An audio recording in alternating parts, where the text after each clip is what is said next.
I really learned a lot working with Kenny. I think he made the experience, which was at times a real challenge. You know, some of these scenes, he made it, in the end, an experience I wouldn't trade anything for.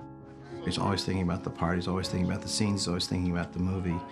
He's extremely demanding of me and of everyone and of the situation in a way that I think is largely very, very healthy and stimulating and inspiring.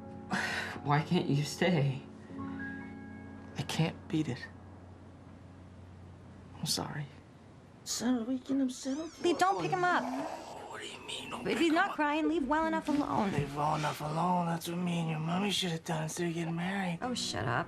Randy is played by Michelle Williams. She is my wife. We have 3 kids together. When we first meet my character, we sort of drop in the middle of a messy, funny, combative, real relationship. Hey! You want to keep it down, you fucking morons? My kids are sleeping. I am so sorry.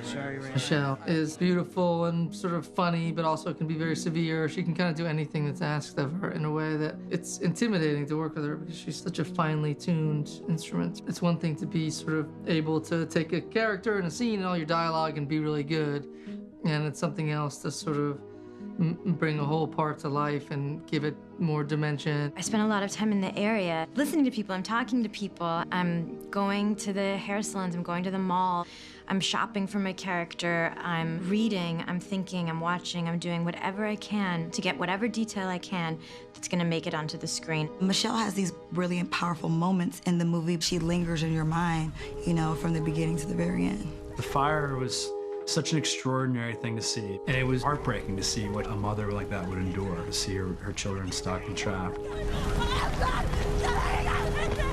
The blood-curdling screams, they just silenced the whole field, everywhere where we were shooting.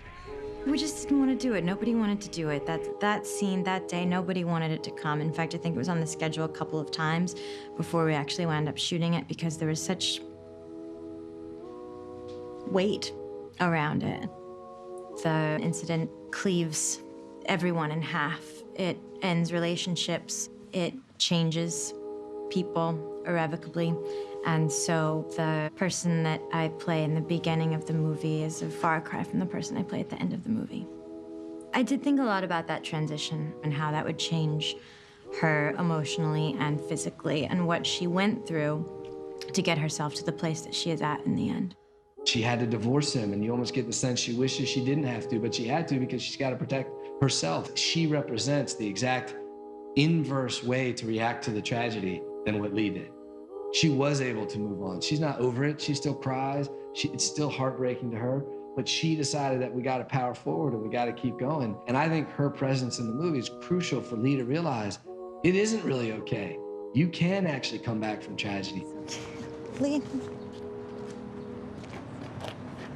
Hi. The scene with Randy and Lee, it's a big scene, it's important. They showed up and they were all a little nervous, and we rehearsed it a bit, and then they just came out and they just went like gangbusters. Could we ever have lunch? You mean us, you and me? Yeah. Once the camera started rolling, it felt like they never stopped. It felt like we were just sort of like locked in that scene. Maybe you don't want to talk to me. It's not that. Let me finish. There was an enormous amount of things that were happening just spontaneously. My heart was broken. It's always gonna be broken. And I know yours is broken too. You have to be prepared for the right accident to take place, and that's what happened. I'm just sorry. I can't.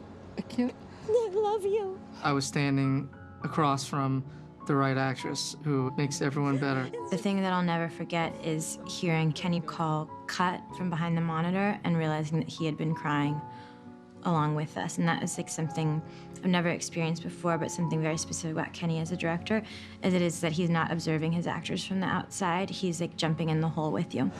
You understand there's nothing there. There's nothing there. That's not true. He's emotionally as naked as he makes you be. He takes himself to that place as well. I've got to go. I'm sorry. Kenny has an incredible ability to pull the best performances out of people, and I think it's a combination of letting them work with his words and also creating a real naturalistic performance. I found like as long as you get his words right, he's very specific about sticking to the script, and as long as you stick to his script, all the rest is, you know, pretty much total freedom.